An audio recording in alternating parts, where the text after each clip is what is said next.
माता के 9 रूपों की कथा। एक समय की बात है, देवताओं और दानवों के बीच बड़ा युद्ध हुआ। दानवों का राजा महिषासुर अपनी तपस्या से भगवान ब्रह्मा से वरदान पाकर अजय हो गया। वरदान यह था कि उसका वध न तो कोई देवता कर सकेगा और न ही कोई असुर। वरदान पाकर महिषासुर अहंकारी हो गया और तीनों लोकों पर अत्याचार करने लगा। देवताओं ने मिलकर भगवान विष्णु, शिव और ब्रह्मा से मदद मांगी। तब तीनों महादेवों की शक्तियां एकत्र होकर आदिशक्ति दुर्गा का प्राकट्य हुआ। मां दुर्गा ने महिषासुर का वध करने के लिए नवरात्रि के 9 दिनों तक युद्ध किया।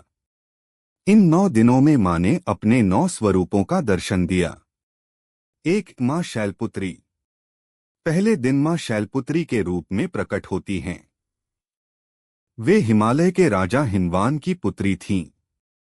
उनके एक हाथ में त्रिशूल और दूसरे में कमल होता है।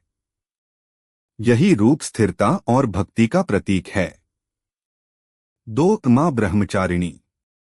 दूसरे दिन मां ब्रह्मचारिणी के रूप की पूजा होती है। यह रूप तप, साधना और संयम का प्रतीक है। हाथ में जपमाला और कमंडल होता है। 3. मां चंद्रघंटा। तीसरे दिन मां चंद्रघंटा की पूजा होती है। इनके मस्तक पर अर्धचंद्र होता है और गले में घंटा। यह रूप शांति और साहस प्रदान करता है। 4. मां कूष्मांडा।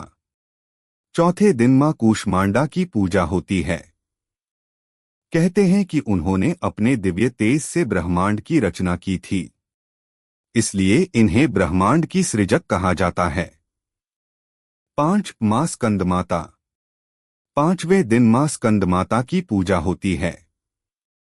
वे अपने पुत्र स्कंद कार्तिकेय को गोद में लिए रहती हैं। यह रूप मातृत्व और करुणा का प्रतीक है। 6. मां कात्यायनी। छठे दिन मां कात्यायनी की पूजा होती है। इन्हीं के रूप ने महिषासुर का वध किया था। यह रूप शक्ति और साहस का प्रतीक है। 7. मां कालरात्रि। सातवें दिन मां कालरात्रि की पूजा होती है। उनका रूप भयंकर है, पर भक्तों के लिए यह शुभ और मंगलकारी है। वे रात्रि के अंधकार को दूर करती हैं। 8. मां महागौरी। आठवें दिन मां महागौरी की पूजा होती है। इनका रूप श्वेत है और यह पवित्रता तथा शांति का प्रतीक है। 9. मां सिद्धिदात्री। 9वें दिन मां सिद्धिदात्री की पूजा होती है। वे सभी सिद्धियों की दात्री हैं और भक्तों की मनोकामनाएं पूरी करती हैं। कथा का निष्कर्ष। मां दुर्गा ने अपने इन 9 रूपों से महिषासुर का वध किया और संसार को दानवों से मुक्ति दिलाई।